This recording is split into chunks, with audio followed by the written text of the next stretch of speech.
So I'm not sure how things are with your family, but it's always interesting the times we've gotten a new car at our house. Everybody gets excited, but in the end, what we've seen is everybody ends up getting excited for different reasons. So the last time this happened, my wife was all sorts of excited because she could have something where she could play Formula One driver as she drove around. Myself, I was a lot more concerned about safety and how much all this would cost. And my teenage son, I guess somewhat unsurprisingly, what he was most interested in was the electronic features and the in-car entertainment system. So same vehicle, but ultimately some very different interests here. And we've seen something similar as we've released the brand new MySQL Database Service, which is a managed MySQL offering that's available in the Oracle Cloud. We've seen different groups of people be excited about different things. We've seen developers be excited that they can use the latest and greatest MySQL features and easily self-service a lot of activities that were previously ones they might have to stick into a queue. We've seen DBAs, on the other hand, get excited because they get out of a lot of the day-to-day care and feeding of the database that would previously occupy a lot of their time and have a much larger toolbox to be able to deal with higher order problems that they're still expected to solve. And finally, decision makers, they've gotten quite excited about the MySQL Database Service because we have an exceptional story to tell when it comes to being capable of running enterprise workloads. And also our total cost of ownership is quite attractive. So again, same product, but different people have different points of interest. And that's really the focus of today's event. We're going to be going over the top reasons to use the new Oracle MySQL Database Service. And unsurprisingly, we're going to be seeing people, just largely based on the roles, excited about different things. So we're going to be covering a lot of ground and a lot of different topics here. So my place in all of this, I've been with the MySQL business for 13 years now. I've been a pre-sales solution consultant, and as we've launched the MySQL Database Service, I've also taken on the role of cloud evangelist, going out talking about the wonderful benefits of the MySQL Database Service and helping customers, again, on a pre-sales capacity. So let's get started here. So everything we're going to be talking about today falls under Oracle Standard Safe Harbor Statement. And we're going to be looking at 4 different topics here. The first is we're going to be setting some context around what's going on with cloud database as a service and open source trends. Second, we're going to be spending just a few minutes looking at MySQL as an open source technology and some of our customers. The bulk of today's presentation is going to be spent in the third area, looking at the key benefits of using the new MySQL Database Service. And then I'm going to turn things back over to Katie. She's going to be telling you about some of the upcoming events, and we should be able to answer some of your questions live as well. So what's been going on with the database market in general? So Gartner has published a report. It's entitled "The Future of the Database Market is Cloud." And that really tells a lot of the story, putting numbers behind the things that all of us have seen on the street. So already, database as a service occupies something around 20% of the revenue in the entire database market. So database as a service is already a really big thing, and it's growing by the moment. So 68% of all the growth in the database market has been with managed database services. So what we're seeing is progressively, database as a service is kind of taking over the database market.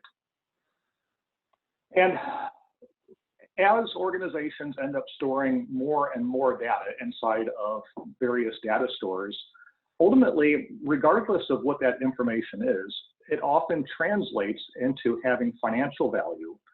And is often then associated with the reputation of the organization. So whether it's PII data or financial records, these things do translate into dollars and reputation. And many years ago, a lot of us were just kind of obsessed about the idea of these lone wolf hackers out there who are after our data. And as the security story has matured, also the threats have gotten to be much more prevalent. So there's recognition now that around 50% of your security problem is actually due to employees, folks who are looking for nefarious types of activity who are on the payroll. In addition, the lone hacker has kind of receded as the outside threat. Now we're looking at things like large-scale, well-funded criminal operations. And a lot of us have seen the news stories where foreign nation states with vast intelligence operations are very much in the business of going after this data that's available inside of all of our different organizations. So security is being an increasingly important topic and an increasingly difficult one to deal with. And it's interesting to see how that fits into database cloud adoption. So there's a lot of different reasons why organizations would have an interest in looking at database as a service, as opposed to running traditional on-prem database software, regardless of type. Certainly, clouds offer advantages when it comes to easy provisioning, elasticity, speed of deployment. But the graphs on the left here kind of tell a very interesting story, and that security is the #1 driver for cloud database adoption. It is, again, the #1 reason why folks are looking at getting out of the on-prem business as much and looking at a managed service. And ultimately, that contributes to another one of the Gartner statistics, which is 75% of all databases will be deployed or migrated to a cloud platform by 2022. So we're seeing these trends of database cloud adoption just accelerate. What about open source place in all of this? So many years ago, we saw open source rise to prominence in the operating system market and become mainstream with Linux's success. And now for quite a number of years, we've seen databases doing the same thing. So again, according to Gartner, 70% of all new in-house applications will be deployed on an open source database. 89% of organizations are already doing that. And Gartner's conclusion at the bottom is open source database management system growth and influence continues as products and vendors mature and expand capabilities. Data and analytics leaders, including database administrators and application developers, should evaluate open source database alternatives for all database initiatives. Some pretty powerful words from Gartner there. Hey, what about MySQL's place in all of this? So there's a fascinating resource out there. It's called db-engines.com. And for many years now, they've worked hard to create a multi-input model in order to be able to gauge the relative popularity of different database solutions, looking at all sorts of metrics. And MySQL has worked its way up to be the second most popular piece of database technology on the planet and the most popular open source technology. So MySQL has been addressing customers' needs across a wide range of applications and has become extremely popular in our ability to do so. When you take a look at the developer market and ask them, what do you like to use and what are you using? MySQL is at the top of the charts there. So according to Stack Overflow, MySQL is the most popular database for developers. And when you're asking developers, what have you used recently? MySQL is also at the top of that list. And MySQL's use cases are really across the board. Certainly, MySQL presents an attractive database for those who just want to get started with something small. But what's interesting is when you take a look at organizations that MySQL powers. And so we've got a range of MySQL customers here, everything from social media companies to manufacturing companies. What's consistent here is that these aren't just customers who have some MySQL servers. These are all customers for whom MySQL powers key portions of the business. So in the financial services market, we see organizations that run tier 0 payment processing applications with MySQL. So something, again, that powers just one of the core pillars of what the organization does. All the way up to organizations like Uber and Facebook, where the vast majority of the user experience is powered by MySQL. And then so what ends up tying a lot of these organizations together is simply that MySQL has become critical and has to be maintained to be able to meet a number of requirements. Applications at this scale inherently have to be able to scale to be able to accept very large transaction processing requirements. They become critical to the business, so they have to be highly available. All of these organizations have information that ends up being critical, that has dollars and reputation attached. So having security at the forefront is also a requirement. And in the end, also, all of this has to happen within the context of an attractive total cost of ownership. And MySQL's popularity as being the most popular open source database and the second most popular database technology on the planet is really testimony to our ability to meet a wide range of customer needs, whether you're a developer just wanting to get started with something simple and you download MySQL, or whether you're looking to push a vast number of transactions for mission critical applications. So we see MySQL really all over the place. So now we have the new MySQL Database Service available in the Oracle Cloud. So MySQL as a database service has been available for quite a number of years in various forms and fashions by other cloud providers. And what we've seen is ultimately there are questions that have remained unanswered up until now. And so we've closely paid attention to what our customers' requirements are when it comes to running MySQL for enterprise level applications and built that into our product. And we'll take a look at some of the specifics here.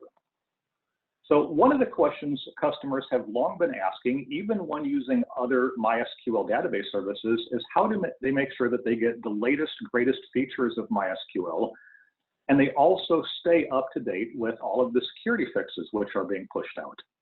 So ultimately, one of the advantages that we have with our product is that we build MySQL. And so as we build capabilities and as we issue security fixes, all of these things are continually being integrated into the MySQL database service. There's never a lag of days, weeks, months, or even years between when we produce something for core MySQL and when it's available in our cloud service. It's always available. Customers at the high end operate under a variety of specialty security requirements. These can be PCI or Sarbanes-Oxley or SOX. The MySQL database service from us is built on MySQL Enterprise Edition. MySQL Enterprise Edition contains a variety of security enhancements that customers have been using for a long time when running on-premise MySQL to be able to meet advanced security requirements. Ultimately, a lot of our customers are looking for hybrid cloud flexibility to be able to move workloads from on-prem to the cloud and back again. And the database service from us is MySQL, not a fork of MySQL. So anything you want to run in the MySQL database service is something that you can easily move back to being on-prem, because ultimately it is the same software. It's MySQL on-prem or MySQL in our cloud service. A lot of our customers integrate with a variety of other Oracle technologies. That's something that the MySQL database service is integrated and compatible with. And also, what happens when something goes bump in the night? What happens when there might be a problem with MySQL? Ultimately, as we are the folks who make the MySQL database, it's something that we're able to support you. And this notion of the MySQL team and how MySQL is developed is something that I've seen enormous confusion in the marketplace and even amongst our customers over. What do we mean by the MySQL team? And why is it important for you to properly understand how it is that MySQL gets developed? And there's two very important reasons. So we're going to rewind the clock just a little bit, and we're going to take a look at how MySQL got going. So inside of MySQL's DNA is just how it is that we've always built the product itself. And so this started 20 some years ago with a Scandinavian company called MySQL AB. Now, MySQL AB hired on engineers, and these engineers wrote a product called MySQL. And over time, we produced two different versions of MySQL. We produced a community edition of MySQL and also the enterprise edition of MySQL. So this stands in contrast with some other open source technologies like Linux, where core development is scattered across a large number of organizations. With MySQL and quite a range of other open source technologies, core development isn't done in a distributed model. It's done much more in a centralized model, where the employees responsible for the core operations of building the product are employed by a single employer. In our case, many years ago, it was MySQL AB. Now, MySQL, of course, became enormously popular. And thanks to the continued feedback from our customers about what they would like to see in the product, that's stuff that guided the future direction of MySQL, and because MySQL is an open source technology, we've received many wonderful contributions from various organizations and even academic institutions like the University of Michigan, who have contributed important pieces of code to MySQL. But ultimately, in the end, the core development stayed with MySQL AB. Now, not a lot has changed over the years. So MySQL became part of the Oracle Corporation as a result of their acquisition of Sun something over 10 years ago now. But ultimately, Oracle still employs the engineers that build MySQL. And to give you a few more specifics, I just gave you information about the latest release of MySQL. That was 8.0.21, released on the 13th of July. And you can see that the community and the enterprise versions of MySQL are released with the same version numbers and the same dates. Again, just to be clear, we are not ingesting a community-developed product. Instead, we are the ones who build both the Community Edition and Enterprise Edition of MySQL. So I said there's two reasons why understanding this is important. The first is to understand the distinction between Community and Enterprise Edition. So Enterprise Edition, again, same version, same release cycle, has performance enhancements that are not available inside of the Community Edition. And the MySQL Database Service is built on this Enterprise Edition. So across a range of workloads, the Enterprise Edition outperforms Community Edition, so you get a product that's faster.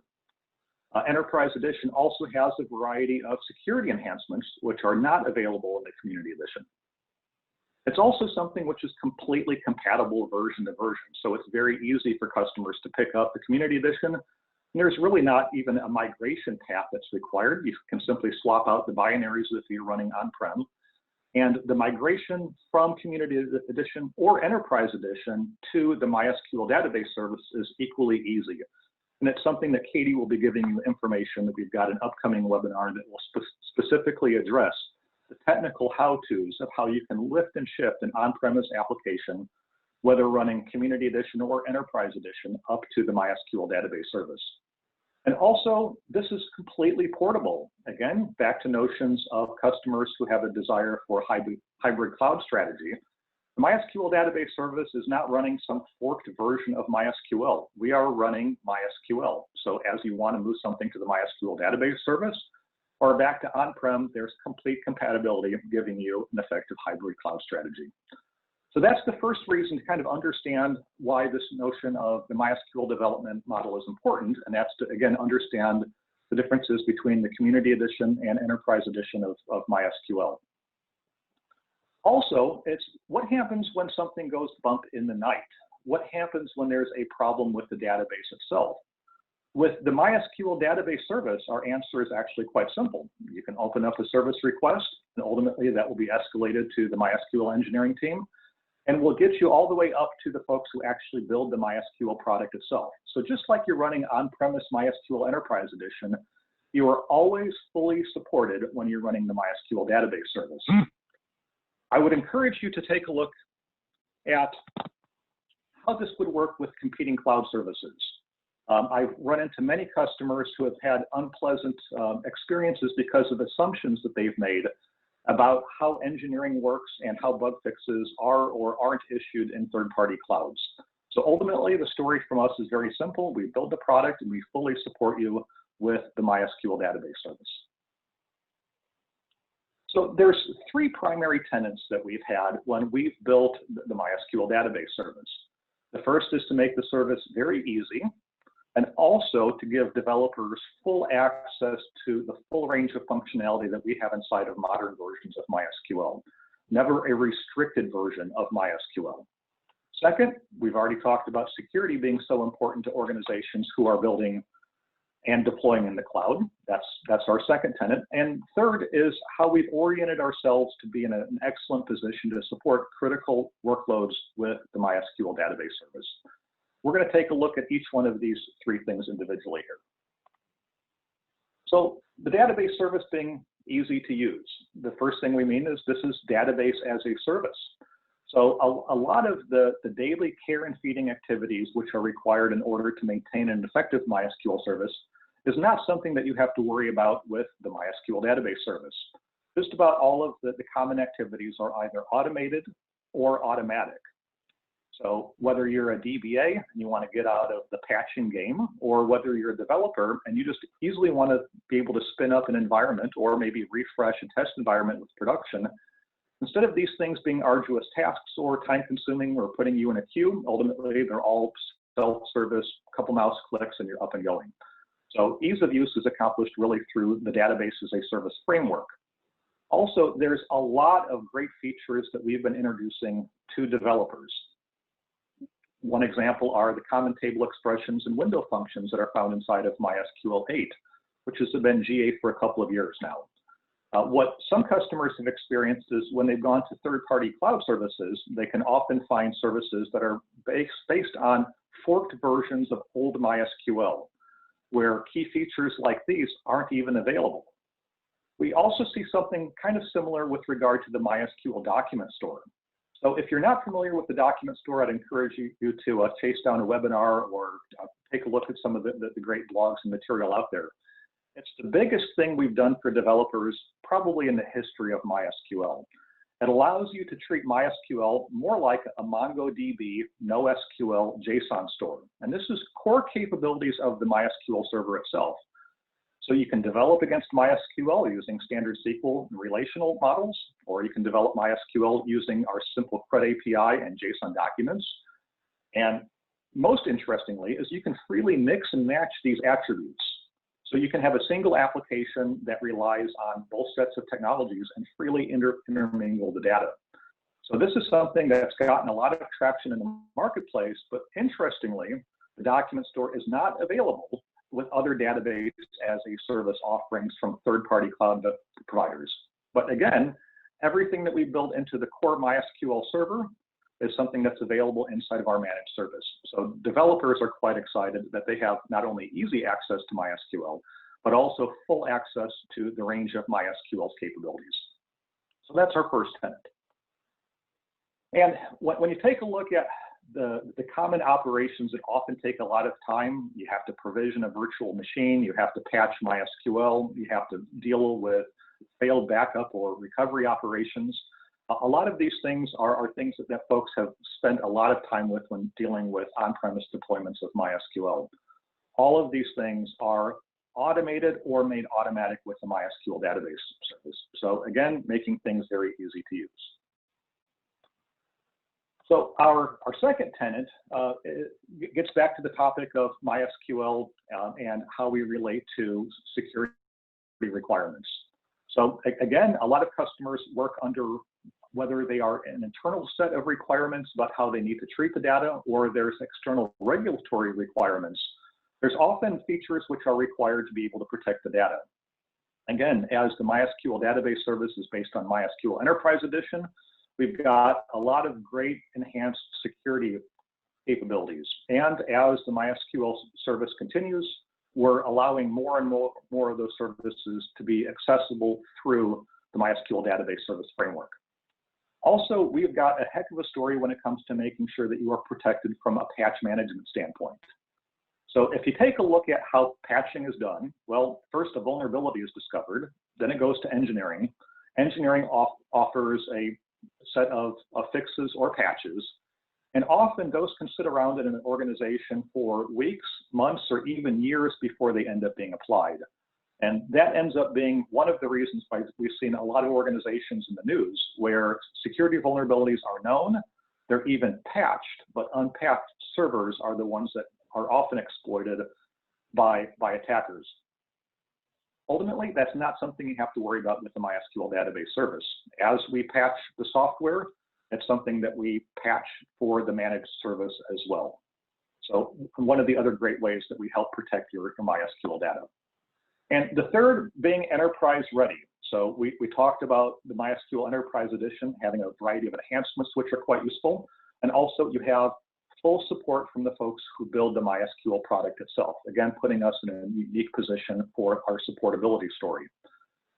MySQL is available on-prem and in the cloud with 100% compatibility. And all of this are technologies that we've built on Oracle's second generation cloud infrastructure. And we'll give you just a little insight into Oracle's second generation cloud in a moment or two here. So there's a variety of use cases that we've seen of folks who have implemented the MySQL Database Service. So new native cloud applications, obviously that's an attractive proposition. So folks who are building something from scratch, being able to click button provision, easily manage, and also take full advantage of all of our latest, greatest features. Document store, etc., makes the MySQL Database Service a great place to deploy new applications. We've also seen a lot of customers lift and shift existing workloads. And there's a range of customers, MySQL workloads, that are typically well managed. They've got professional attention, they see professional management, monitoring, backup, and recovery. And ultimately, one of the cases is ease of use and TCO that we'll get into in a moment for taking those well-managed workloads and shifting them into the MySQL Database Service. Ultimately, this last line here, shadow IT, that represents a different set of challenges where a lot of individuals and departments have ended up spinning up MySQL applications on their own outside of the protection of central IT.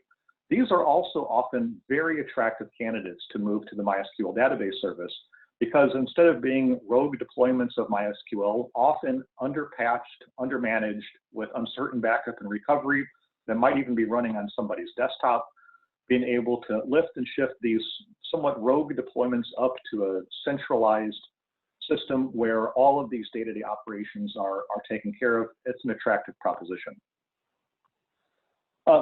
We've talked a little bit about hybrid cloud flexibility. So if you're running a forked version of MySQL in somebody else's cloud, that is the only place you will ever be able to run that software. That's not an enabler of hybrid cloud flexibility. And according to, bear with me one moment here, I've got a reference.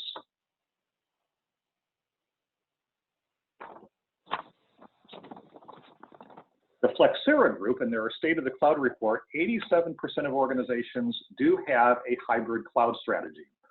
So if you're one of these organizations who have the hybrid cloud strategy, be aware of third-party clouds with forked products. And ultimately, the MySQL Database Service, again, being compatible with on-prem, is an enabler of hybrid cloud flexibility.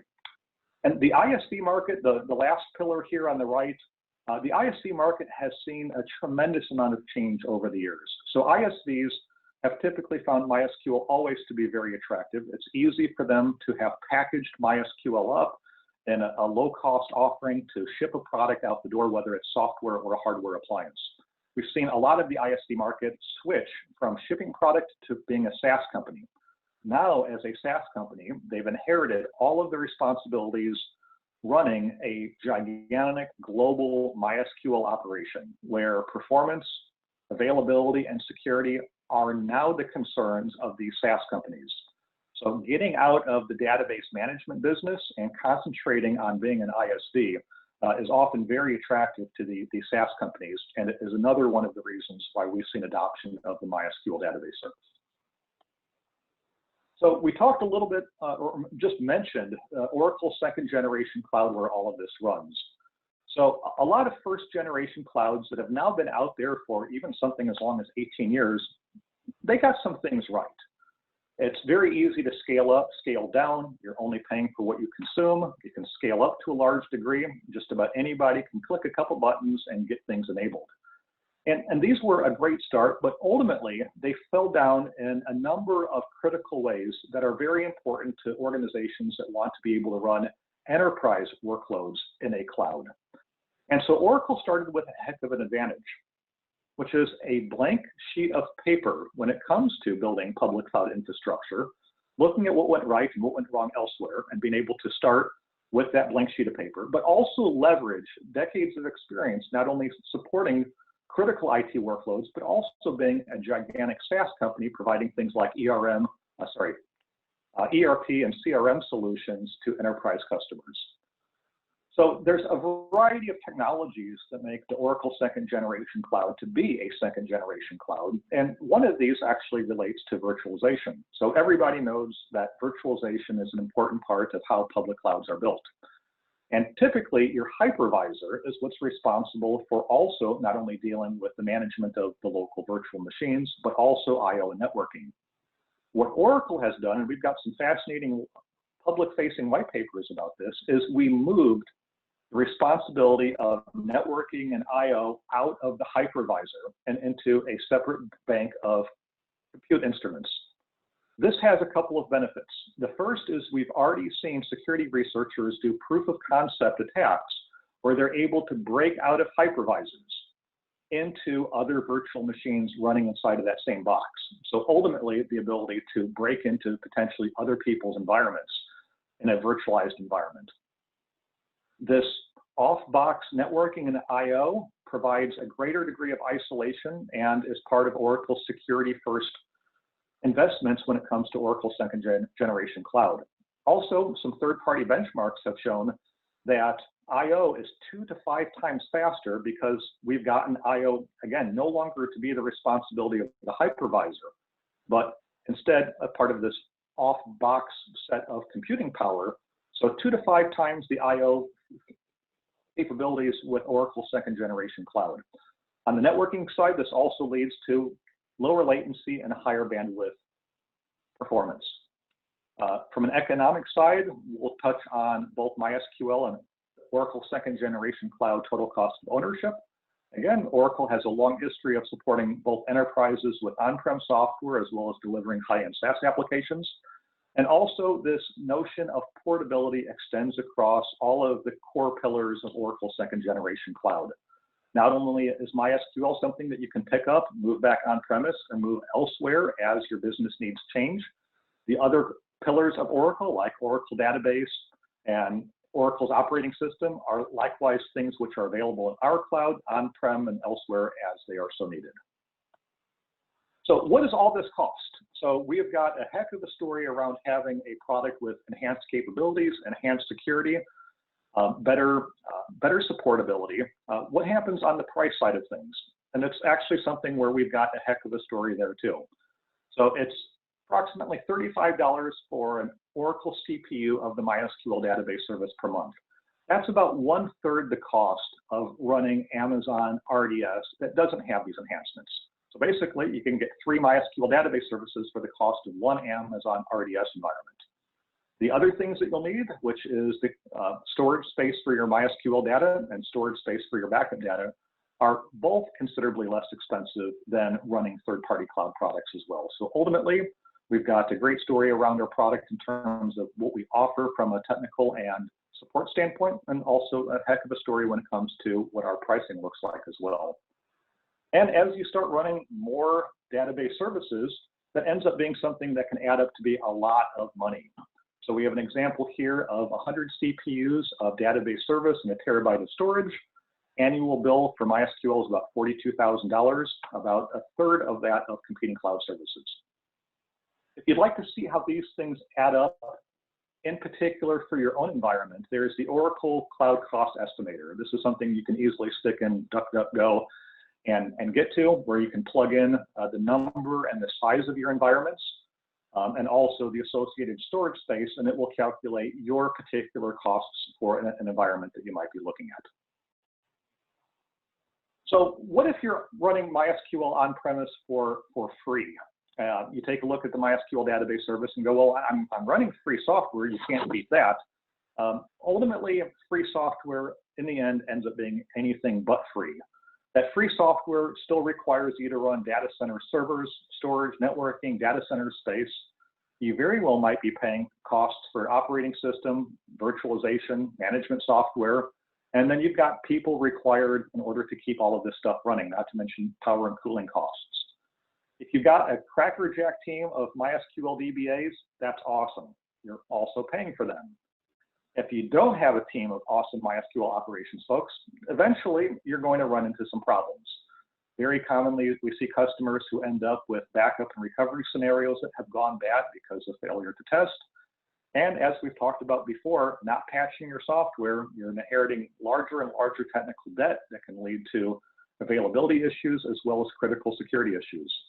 And as we look at organizations that can properly allocate these costs, add up the costs of everything that it takes to run for free, and compare them to the MySQL database service, In every example that I've seen, the MySQL Database Service is less expensive than even running free software on-premise. So it's not just the MySQL Database Service that you need, but ultimately you'll probably need application servers, storage, networking. What do those other costs look like if you're going to be running them in the Oracle Cloud? And we've got a fantastic story really across the board when it comes to the pricing. So a standard virtual machine might be something that you might run your Apache web server in, and ultimately we can see the Oracle Database Service is less expensive, the Oracle Cloud Virtual Machine Service is less expensive than competing services, and storage, networking across the board is going to be less expensive.